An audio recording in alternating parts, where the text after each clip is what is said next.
fucking maniacs up in here for more than 100 years. Cut! Once more! I can take, well, I guess not. Okay, here we go, one more time. The Dread is interesting because it has so many elements of so many different types of movies going on in it. You could call it a monster movie, you could call it a horror film. You wouldn't believe the kind of stuff that goes on. Spooky, huh? Hey! What's happening in the story is a young woman who discovers a lot of new things about her life. When her mother dies, or who she thinks is her mother, she finds out that she was actually adopted. Has a younger brother that she didn't know anything about, and that her parents were killed in a horrifying incident when she was very young and she was in the house.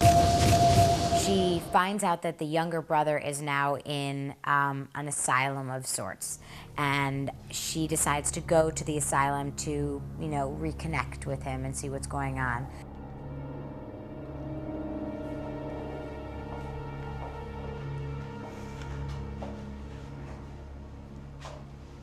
He doesn't speak. The primary characters basically get trapped in this building and can't get out.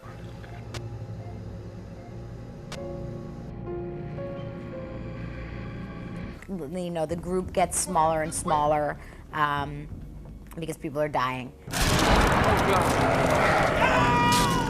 And so the group, or what's left of it, has to fight to survive.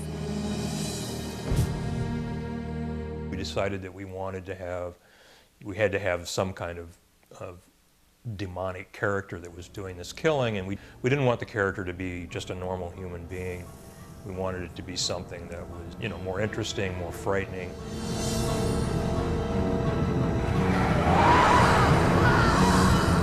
This evil force has come down through time and has now possessed the character in our film, and has moved from person to person, from generation to generation, and is still in existence now. Holy shit!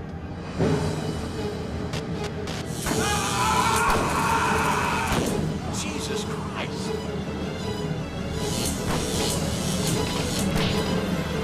Tom Sullivan, who of course is well known for the work that he did with Sam Raimi on the very original Evil Dead.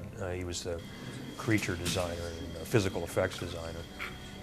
So we started talking to him about designing the character and helping us out with it, and he was, you know, he was very enthusiastic to do that. It was really right up his alley.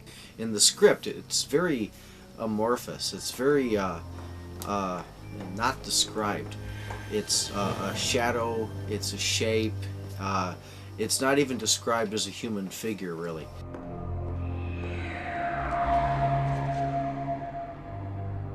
The makeup process for making the actual mask was a lot more difficult than I thought it was going to be. I didn't really think about it going in, but it was very interesting. I'm really glad I got experience to do it. It became a dead, buried, ancient warrior, prehistoric warrior. And here's my final and favorite of the drawings. Kind of shows him backlit with this windy, rustling, tattered cloth. Looks menacing, looks scary, he has those dark eyes. Basically, he started out with a layer of plaster strips on my back and made the back of my head and my shoulders very stiff. And then they used a very warm silicone, and they put it throughout my whole face and covered everything up basically except 2 small holes in my nose, which was a little frightening at first, but after a while I got used to it. So we attached to, man.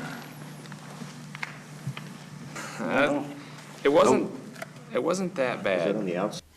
We, of course, got Ellen Sandweiss and Tom Sullivan, which added a level of, I would say, horror film legendary quality to the movie.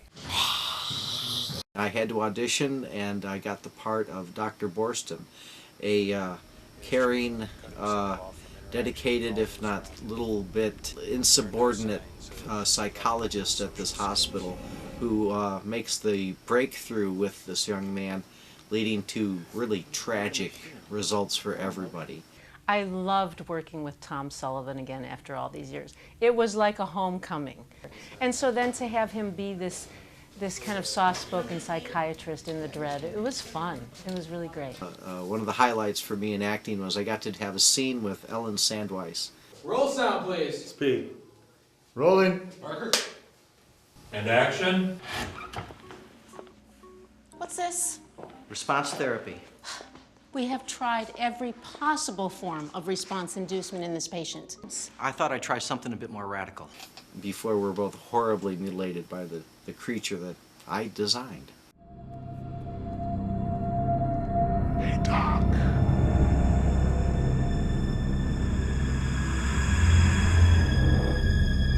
I thought this would help you. It's called avoidance. Everybody was so concerned, you know, that you might not be comfortable and you're going to have cold blood dripped on you in this one scene. You're going to be laying on the floor, and I'm going, guys, I was in The Evil Dead. Just had a bad day, okay? I was running through the woods in my nightie in 40-degree weather. I can lay on a cold floor and have cold blood dripped on me. It's okay. I'll be fine. My experience working with movie blood. Mass amounts of blood being sprayed in your face, and you know, for those people out there, movie blood is not real blood. It's like there's a lot of sugar involved, and as soon as it dries, it sticks. And every hair that you never knew you had sticks to you.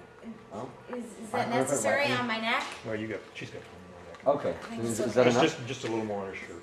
Added to that was that it was freezing. It was absolutely freezing. And action. Okay, now stab. Pull it back out. Yeah, good. And so I was freezing and sticky, and it just, there was more and more blood. Like every time I thought we were done with the blood, there was more buckets of blood. It really moves quickly. There's lots of interesting stuff going on. Some fun characters, and it is gory. It is that.